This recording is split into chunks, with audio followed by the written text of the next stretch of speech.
Matthew Henry's Commentary on the Whole Bible. Genesis 16. Hagar is the person mostly concerned in the story of this chapter, an obscure Egyptian woman, whose name and story we never should have heard of if Providence had not brought her into the family of Abram. Probably she was one of those maidservants whom the king of Egypt, among other gifts, bestowed upon Abram, chapter 14 verse 16. Concerning her, we have four things in this chapter. 1. Her marriage to Abram her master, verses 1 to 3. 2. Her misbehavior towards Sarai her mistress, verses 4 to 6. 3.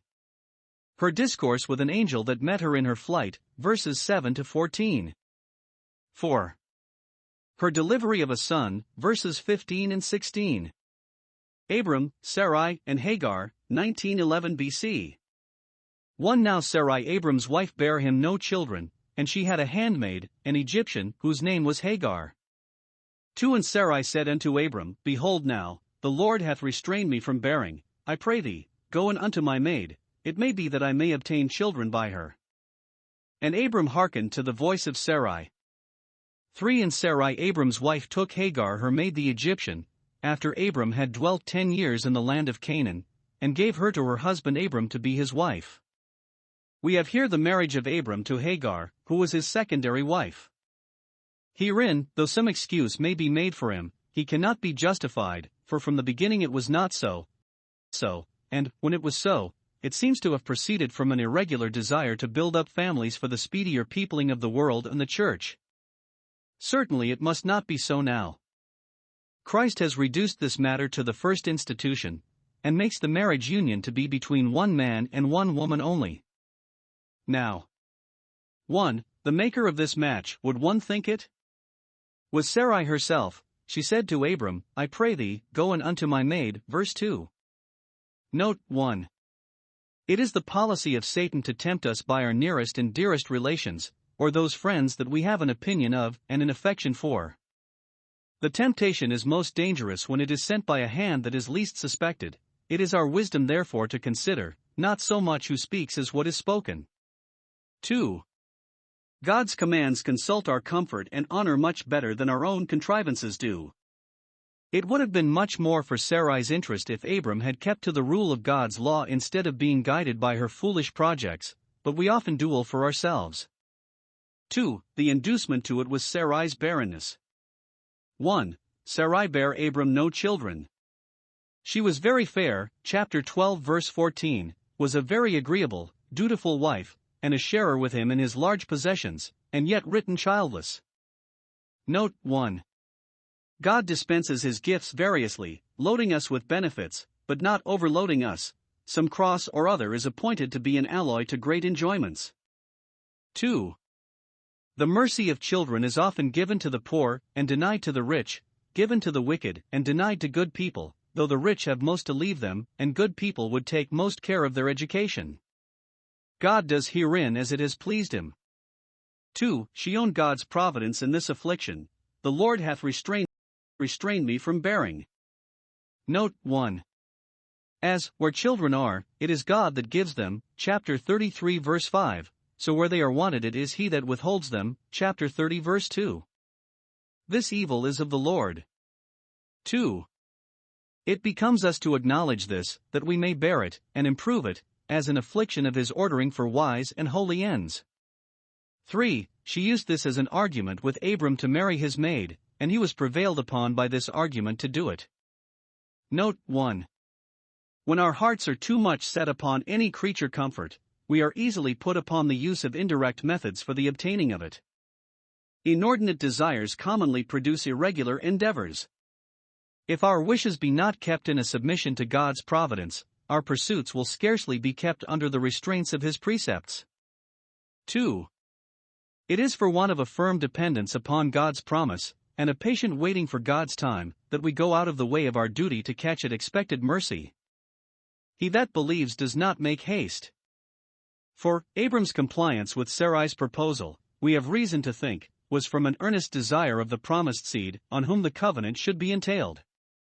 God had told him that his heir should be a son of his body, but had not yet told him that it should be a son by Sarai. Therefore he thought, why not by Hagar, since Sarai herself proposed it.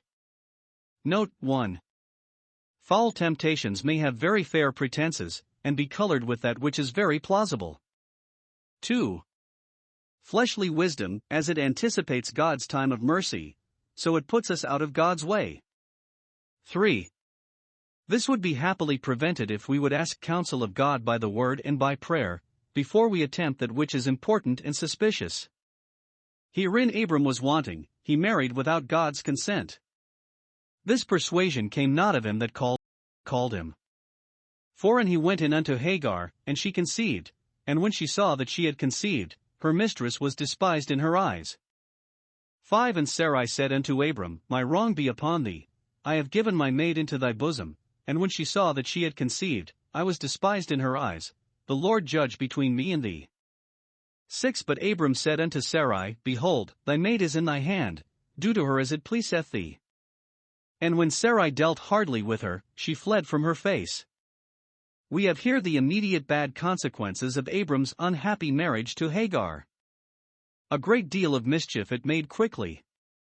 When we do not well, both sin and trouble lie at the door, and we may thank ourselves for the guilt and grief that follow us when we go out of the way of our duty. See it in this story. 1. Sarai is despised, and thereby provoked and put into a passion, verse 4. Hagar no sooner perceives herself with child by her master than she looks scornfully upon her mistress, upbraids her perhaps with her barrenness, insults over her, to make her to fret, as 1 Samuel 1 verse 6, and boasts of the prospect she had of bringing an heir to Abram, to that good land, and to the promise. Now she thinks herself a better woman than Sarai, more favored by heaven, and likely to be better beloved by Abram, and therefore she will not submit as she has done. Note 1. Mean and servile spirits, when favored and advanced either by God or man, are apt to grow haughty and insolent, and to forget their place and origin. See Proverbs 29 verse 21, Proverbs 30 verses 21 to 23. It is a hard thing to bear honor aright. 2. We justly suffer by those whom we have sinfully indulged, and it is a righteous thing with God to make those instruments of our trouble whom we have made instruments of our sin, and to ensnare us in our own evil counsels. This stone will return upon him that rolleth it.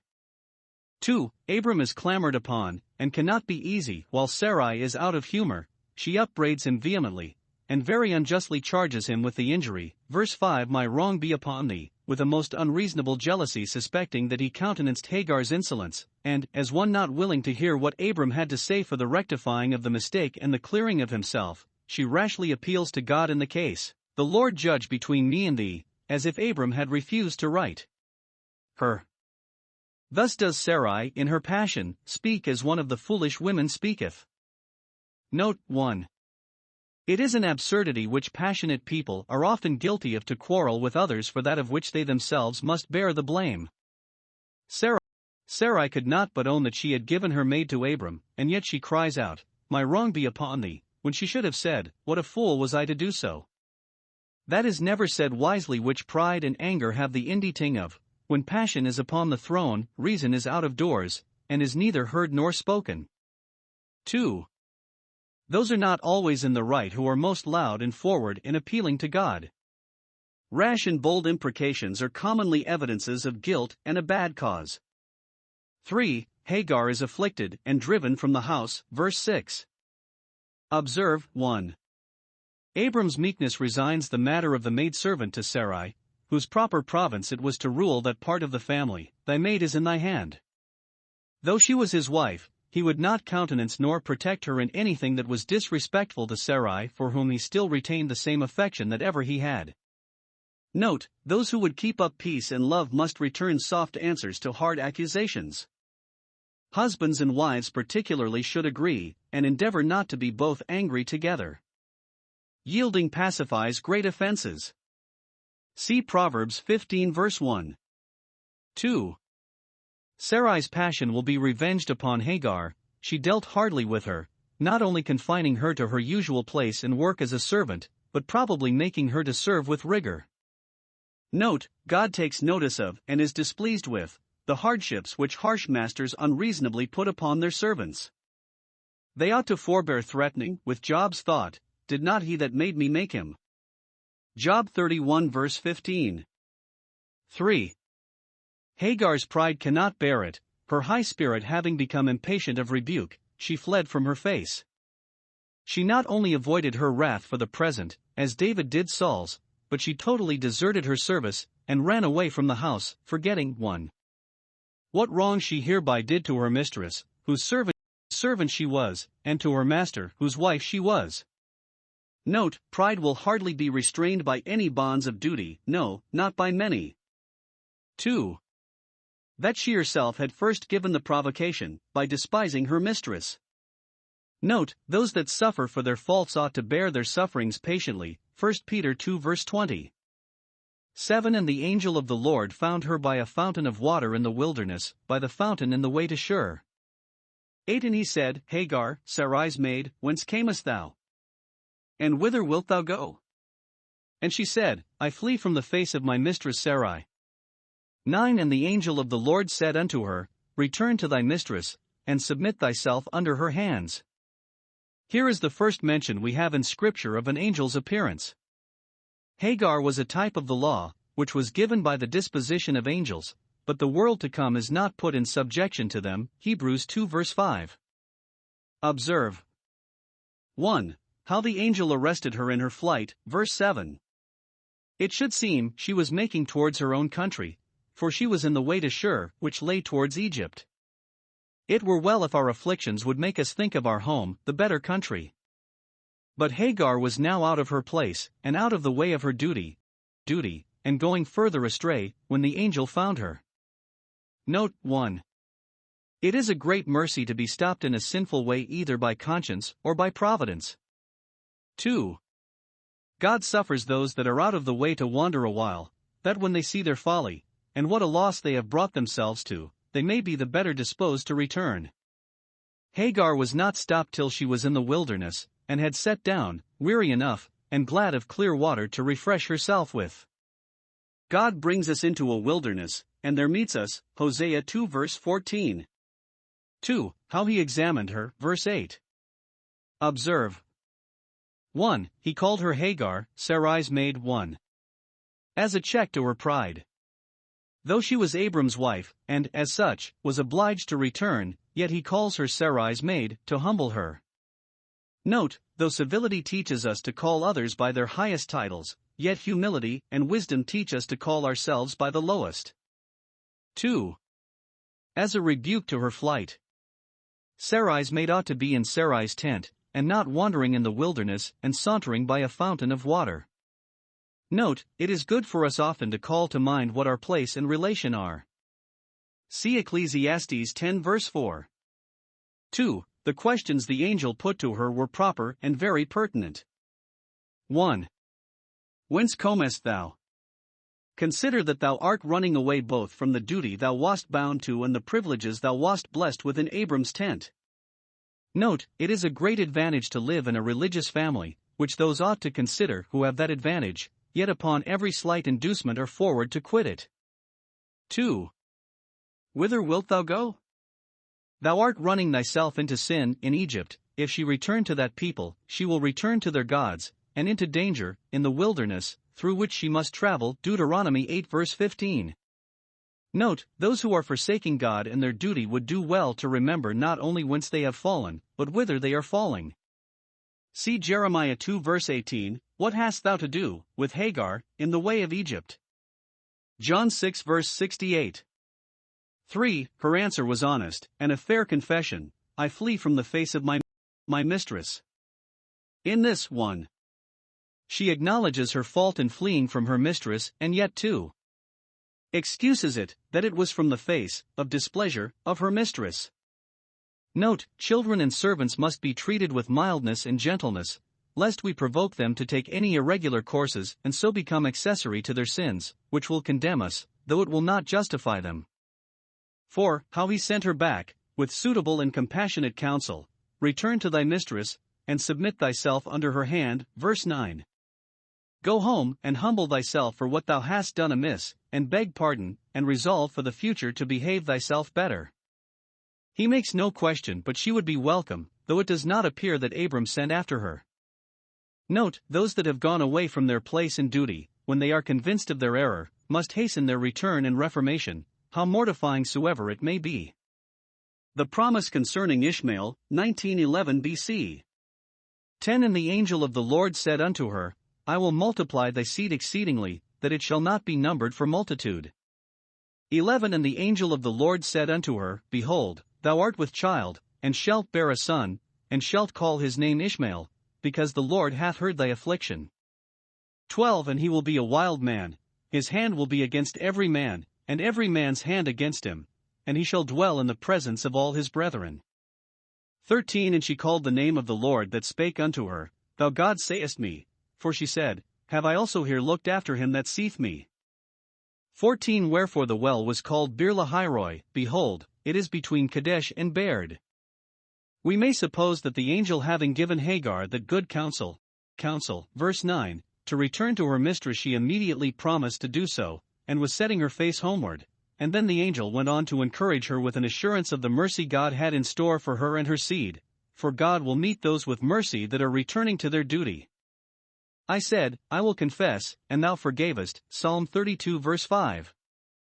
Here is 1. A prediction concerning her posterity given her for her comfort in her present distress. Notice is taken of her condition, Behold, thou art with child, and therefore this is not a fit place for thee to be in. Note, it is a great comfort to women with child to think that they are under the particular cognizance and care of the divine providence. God graciously considers their case and suits supports to it. Now 1. The angel assures her of a safe delivery, and that of a son, which Abram desired. This fright and ramble of hers might have destroyed her hope of an offspring, but God dealt not with her according to her folly, Thou shalt bear a son. She was saved in childbearing, not only by providence, but by promise. 2. He names her child, which was an honor both to her and it. Call him Ishmael, God will hear, and the reason is, because the Lord has heard, he has, and therefore he will. Note, the experience we have had of God's seasonable kindness to us in distress would encourage us to hope for similar help in similar exigencies, Psalm 10 verse 17. He has heard thy affliction, verse 11. Note, even where there is little cry of devotion, the God of pity sometimes graciously hears the cry of affliction. Tears speak as well as prayers.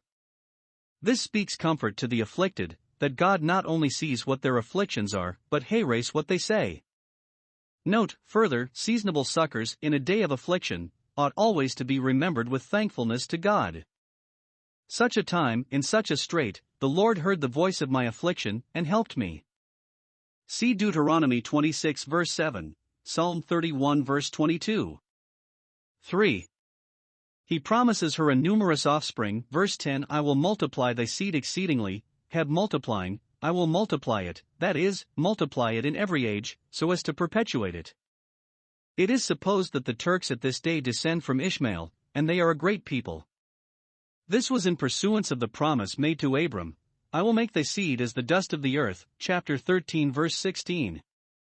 Note, many that are children of godly parents have, for their sakes, a very large share of outward common blessings, though, like Ishmael, they are not taken into covenant. Many are multiplied that are not sanctified. 4. He gives a character of the child she should bear, which, however it may seem to us, perhaps was not very disagreeable to her. Verse 12 He will be a wild man, a wild ass of a man, so the word is, rude, and bold, and fearing no man, untamed, untractable, living at large, and impatient of service and restraint. Note, the children of the bondwoman, who are out of covenant with God, are, as they were born, like the wild ass's colt. It is grace that reclaims men, civilizes them, and makes them wise and good for something. It is foretold, 1. That he should live in strife, and in a state of war, his hand against every man this is his sin, and every man's hand against him this is his punishment.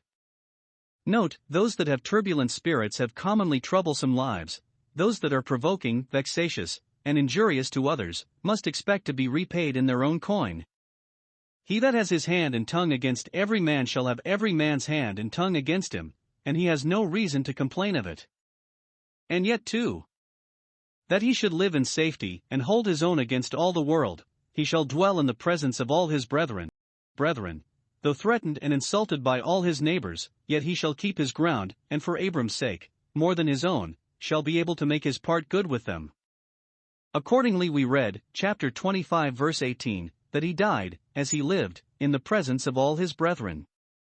Note, many that are much exposed by their own imprudence are yet strangely preserved by the divine providence. So much better is God to them than they deserve, when they not only forfeit their lives by sin, but hazard them. 2. Hagar's pious reflection upon this gracious appearance of God to her, verses 13 and 14. Observe in what she said. 1. Her awful adoration of God's omniscience and providence, with application of it to herself. She called the name of the Lord that spoke unto her, that is, thus she made confession of his name. This she said to his praise, Thou God sayest me. This should be, with her, his name forever, and this is memorial, by which she will know him and remember him while she lives. Thou God sayest me. Note 1. The God with whom we have to do is a seeing God, an all-seeing God. God is, as the ancients express it, all-eye. 2. We ought to acknowledge this with application to ourselves.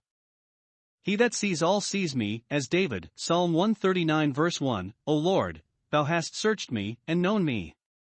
3. A believing regard to God, as a God that sees us, will be of great use to us in our returns to Him. It is a proper word for a penitent. 1. Thou sayest my sin and folly. I have sinned before thee, says the prodigal, in thy sight, says David. 2. Thou sayest my sorrow and affliction. This Hagar especially refers to. When we have brought ourselves into distress by our own folly, yet God has not forsaken us. 3. Thou sayest the sincerity and seriousness of my return and repentance. Thou sayest my secret mournings for sin, and secret motions towards thee. 4. Thou sayest me, if in any instance I depart from thee, Psalm 44 verses 20 and 21. This thought should always restrain us from sin and excite us to duty. Thou God sayest me. 2. Her humble admiration of God's favor to her. Have I here also looked after him that seeth me? Have I here seen the back parts of him that seeth me? So it might be read, for the word is much the same with that, Exodus 33 verse 23.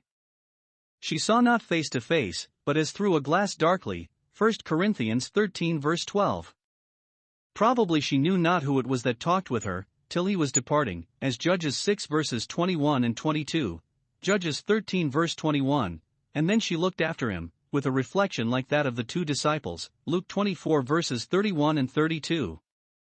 Or, have I here seen him that sees me? Note 1. The communion which holy souls have with God consists in their having an eye of faith towards him, as a God that has an eye of favor towards them. The intercourse is kept up by the eye. 2. The privilege of our communion with God is to be looked upon with wonder and admiration. 1. Considering what we are who are admitted to this favor. Have I? I that am so mean, I that am so vile. 2 Samuel 7 verse 18. 2.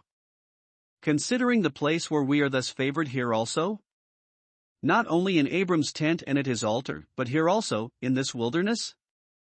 Here, where I never expected it, where I was out of the way of my duty. Lord, how is it? John 14 verse 22. Some make the answer to this question to be negative, and so look upon it as a penitent reflection. Have I here also, in my distress and affliction, looked after God? No, I was as careless and unmindful of him as ever I used to be, and yet he has thus visited and regarded me, for God often anticipates us with his favors, and is found of those that seek him not. Isaiah 65 verse 1. 3. The name which this gave to the place, Bir Lahairoi, the well of him that liveth and seeth me, verse 14. It is probable that Hagar put this name upon it, and it was retained long after, in perpetuum rei memoriam, a lasting memorial of this event. This was a place where the God of glory manifested the special cognizance and care he took of a poor woman in distress. Note 1. He that is all-seeing is ever living, he lives and sees us. 2.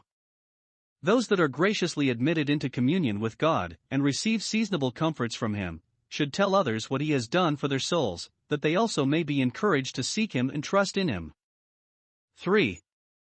God's gracious manifestations of himself to us are to be had in everlasting remembrance by us, and should never be forgotten. The birth of Ishmael, 1911 BC. 15 And Hagar bare Abram a son, and Abram called his son's name, which Hagar bare, Ishmael. 16 And Abram was 86 years old, when Hagar bare Ishmael to Abram. It is here taken for granted, though not expressly recorded, that Hagar did as the angel commanded her, returning to her mistress and submitting herself, and then, in the fullness of time, she brought forth her son. Note, those who obey divine precepts shall have the comfort of divine promises. This was the son of the bondwoman that was born after the flesh, Galatians 4 verse 23, representing the unbelieving Jews, verse 25. Note 1. Many who can call Abraham father are yet born after the flesh, Matthew 3 verse 9. 2. The carnal seed in the church are sooner brought forth than the spiritual.